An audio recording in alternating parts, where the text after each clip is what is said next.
Imagine a world where the very act of going online, of sending a message, or simply checking the news, is a political act. A world where the internet, a tool many of us take for granted as a universal right, is a battleground, a meticulously crafted cage designed to control thought and silence dissent. This is the reality for millions in Iran, living under what can only be described as a digital iron curtain. It's a story not just of technology, but of human resilience, surveillance, and an ongoing fight for freedom in the digital age. For decades, Iran has walked a tightrope between modernization and the conservative tenets of its revolutionary government.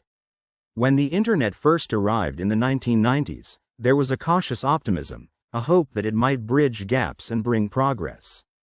Initially, the regime didn't fully grasp the transformative power of this new global network.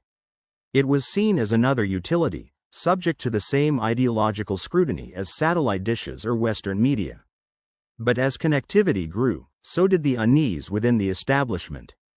The nascent online communities, the free flow of information, and the potential for independent discourse began to alarm those in power. The true turning point arrived in 2009. The presidential elections sparked widespread accusations of fraud, igniting what became known as the Green Movement. Millions poured onto the streets, and for the first time on such a scale, their protests were amplified and organized not just through traditional means, but via the internet. Twitter became a lifeline, a real-time news agency for a world desperate to understand what was happening inside Iran. Facebook groups coordinated demonstrations, and YouTube clips documented the brutal crackdown.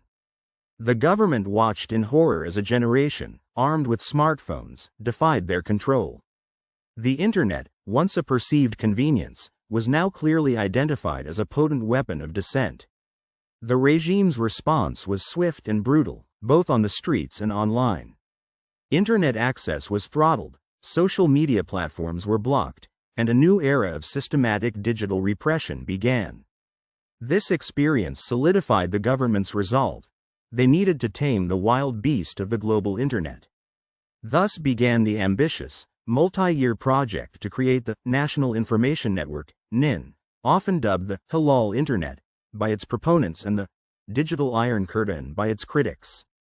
The goal was chillingly clear: to create an intranet, disconnected from the global internet where possible, allowing content to be easily filtered, users monitored, and dissent stifled. It was an effort to achieve digital sovereignty, but at the cost of digital freedom. Iran's methods of control are a sophisticated toolkit of repression. At its core is pervasive filtering. Websites deemed undesirable, from international news outlets to human rights organizations, from social media giants like X, Instagram, and WhatsApp to even harmless entertainment sites, are systematically blocked.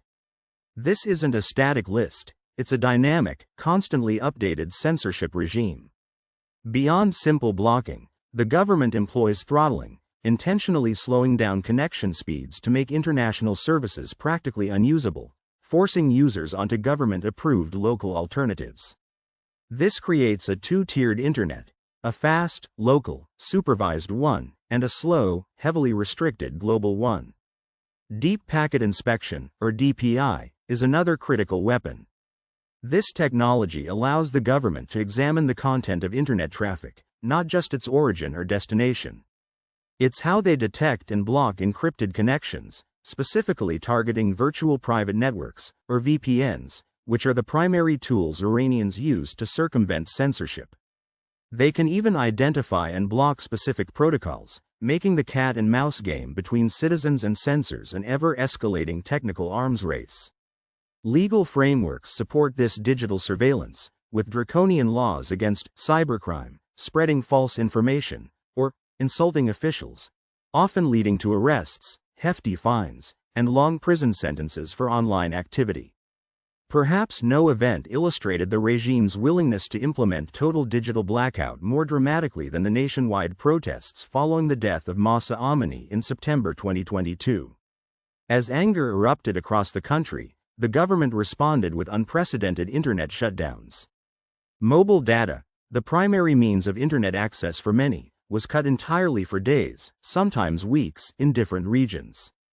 This wasn't just censorship, it was an information siege. The economic toll was immense, crippling online businesses, freelancers, and anyone reliant on digital communication. But the human cost was even greater.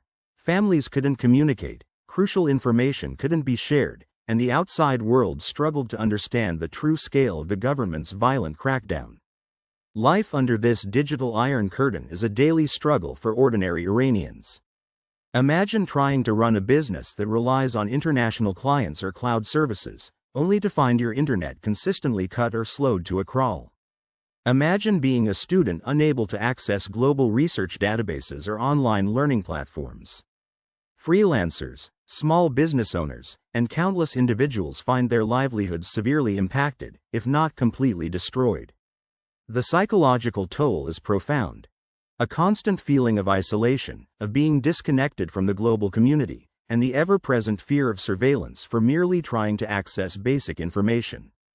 For activists, journalists, and human rights defenders, the stakes are exponentially higher. Every tweet, every shared image, every encrypted message carries the risk of detection and punishment. They are forced to become digital experts, constantly seeking out new, unblocked VPNs, learning about secure communication methods, and developing new strategies to bypass the ever-tightening censorship. It's a testament to their courage and ingenuity that, despite the immense risks, information still leaks out, stories are still told, and calls for justice still echo across the digital divide. The primary tool of circumvention for millions of Iranians is the VPN. These virtual private networks encrypt internet traffic and route it through servers outside Iran, effectively making it appear as if the user is browsing from another country, thereby bypassing local censorship. However, the Iranian government is constantly working to identify and block VPN protocols, leading to a relentless cat-and-mouse game. As soon as one VPN service gains popularity, it often becomes a target, forcing users to constantly seek out new, less known, or technically more robust alternatives. This isn't a cheap or easy endeavor. Access to reliable VPNs can be costly, and the technical challenges can be significant for the average user. But for Iranians, a working VPN isn't a luxury, it's a necessity, a window to the outside world, and a lifeline for communication. This struggle in Iran is not merely a local issue. It serves as a stark warning and a chilling blueprint for digital authoritarianism worldwide. The tools and tactics honed in Iran, the national intranets, pervasive surveillance, systematic blocking, and targeting of circumvention technologies, are being observed and, in some cases, replicated by other authoritarian regimes. It highlights a dangerous trend towards the balkanization of the internet, where nation-states carve out their own digitally controlled territories, fragmenting what was once envisioned as a universal network. The battle for internet freedom in Iran is a battle for the future of the internet globally. The digital iron curtain in Iran stands as a grim testament to the lengths to which a government will go to control its populace. Yet, it also illuminates the extraordinary human spirit of resilience, innovation, and an unwavering desire for freedom and connection. In the face of overwhelming technological and legal barriers, millions of Iranians continue to seek out, create, and maintain their digital lifelines. Their struggle is a powerful reminder that while technology can be used as a tool of oppression, the human drive to communicate, to learn, and to connect will always find a way to escape the digital cage, one encrypted byte at a time. The fight for a free and open internet in Iran, and indeed across the globe, is far from over.